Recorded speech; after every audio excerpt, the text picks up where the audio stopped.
Good morning, Mr. Thompson. Thank you for coming in today. What seems to be the issue? Morning, doctor. I've been having these chronic headaches for about 3 months now. Oh, I see.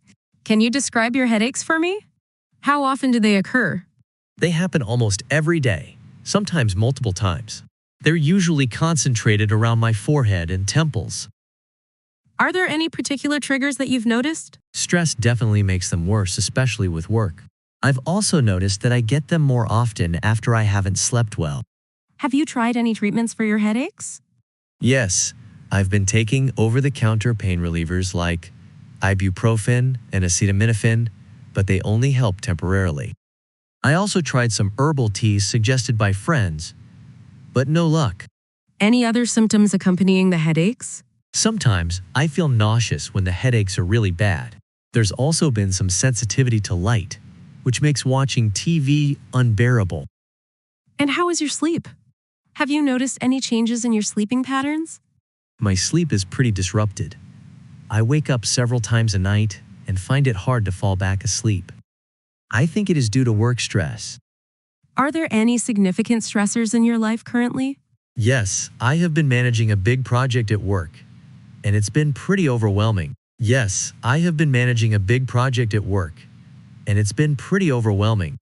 I'm worried that they might be something serious, like migraines, or even worse. I just want to know how to manage this long term. I understand your concerns, Mr. Thompson. Chronic headaches can be quite distressing, especially when they interfere with your daily life. Based on what you've shared, it sounds like your headaches could be tension-type headaches, which are often linked to stress and disrupted sleep. That makes sense. I've been under a lot of pressure lately, and I think that's playing a big role. Stress management is crucial. Have you considered any relaxation techniques like mindfulness or yoga? These can sometimes help alleviate tension and improve sleep quality. I haven't tried yoga, but I've heard it can be beneficial. I usually just try to push through the stress. It might be worth exploring. Additionally, I'd recommend keeping a headache diary. Tracking the frequency, duration, and intensity of your headaches, along with your sleep patterns and stress levels, can help us identify triggers and patterns. You hear a consultant dermatologist talking to a patient called Sheldon Cooper. For questions 13 to 24, complete the notes with a word or short phrase. You now have 30 seconds to look at the notes.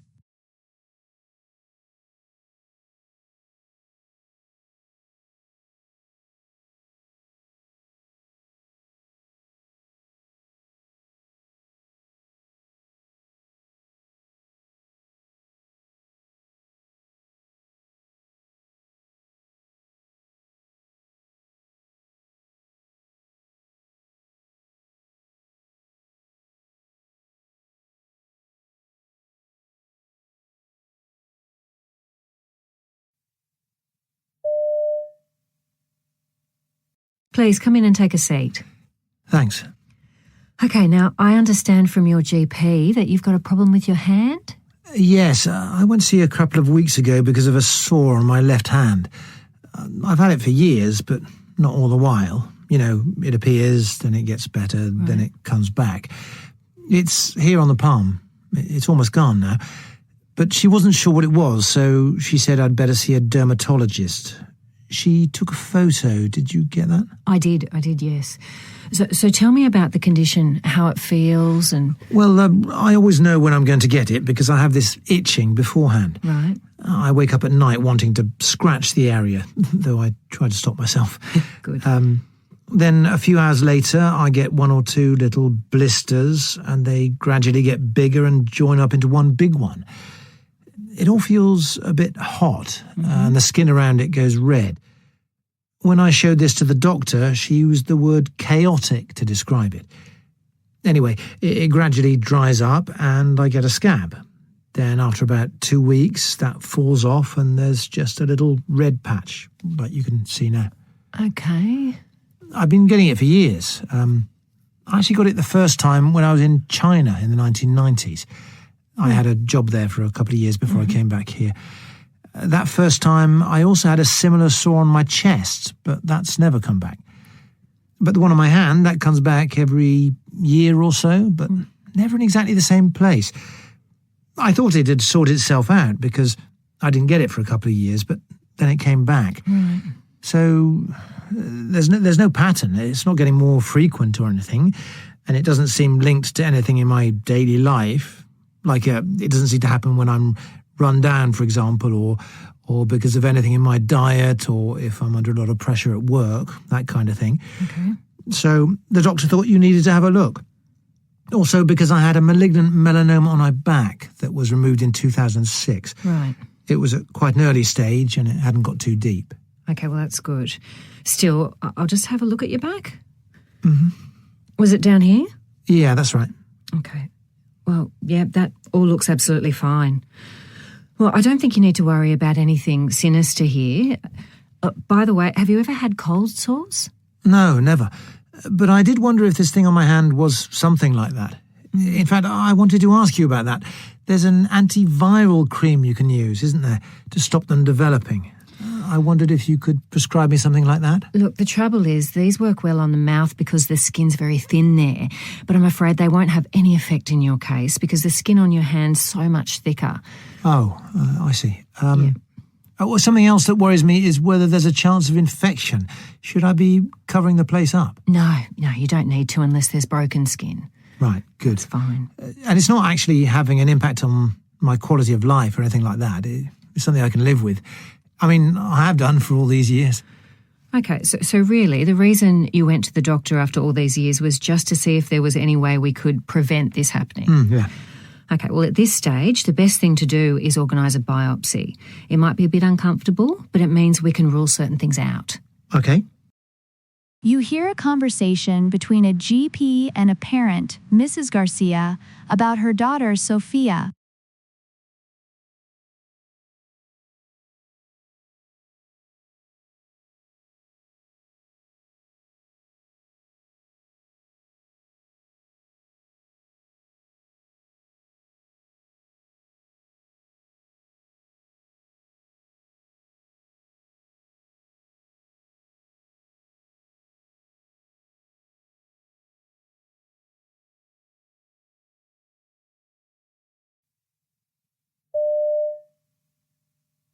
Good afternoon, Mrs. Garcia. I understand you're here to discuss your daughter, Sophia. Yes, thank you, doctor. I've been very concerned about her recent weight gain. How old is Sophia, and how much weight has she gained? She's 8 years old, and she's gained about 10 pounds over the last 6 months. Yes, she used to play outside a lot, engaging in activities like running around the yard and playing sports with her friends. However, in the past few months, I've noticed a significant change in her behavior. She now prefers to stay indoors, spending most of her free time playing video games. Additionally, her dietary habits have shifted. She seems to crave more junk food, opting for snacks like chips and sweets instead of healthier options. Have you noticed any other symptoms or changes in her behavior? She's been more irritable lately, often snapping at small things and getting upset more easily than usual.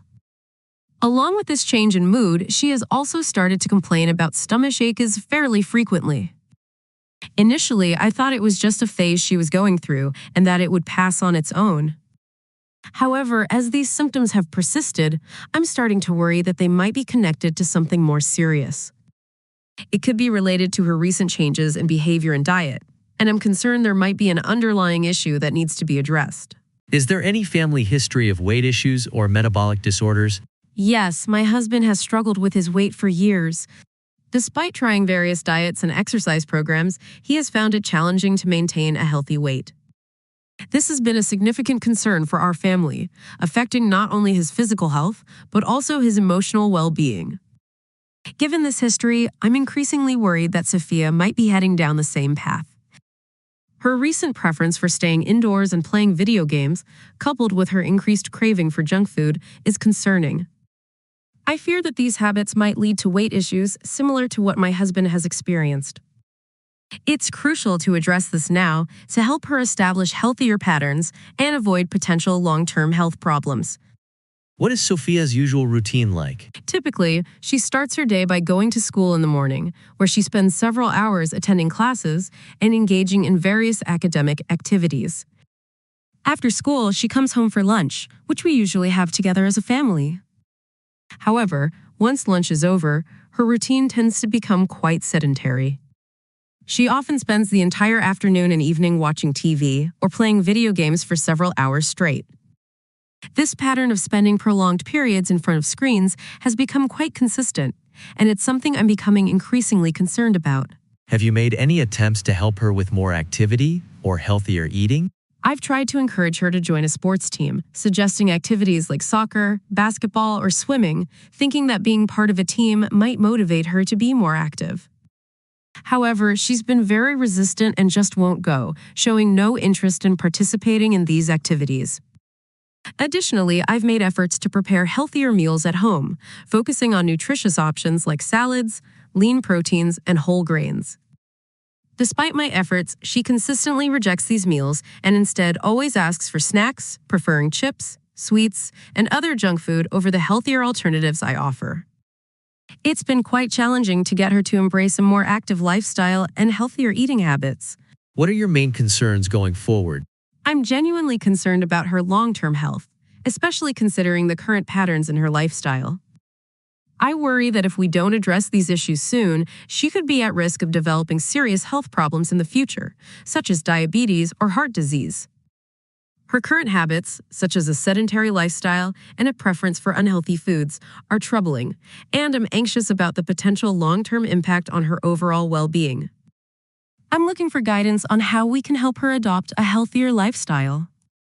I need practical advice on how to effectively encourage her to be more active and make better food choices. This might include strategies for engaging her in physical activities that she enjoys, finding ways to make healthy eating more appealing, and possibly seeking professional help, such as a nutritionist or counselor, to support us in this transition. My goal is to create a positive and sustainable change that will benefit her health in the long run.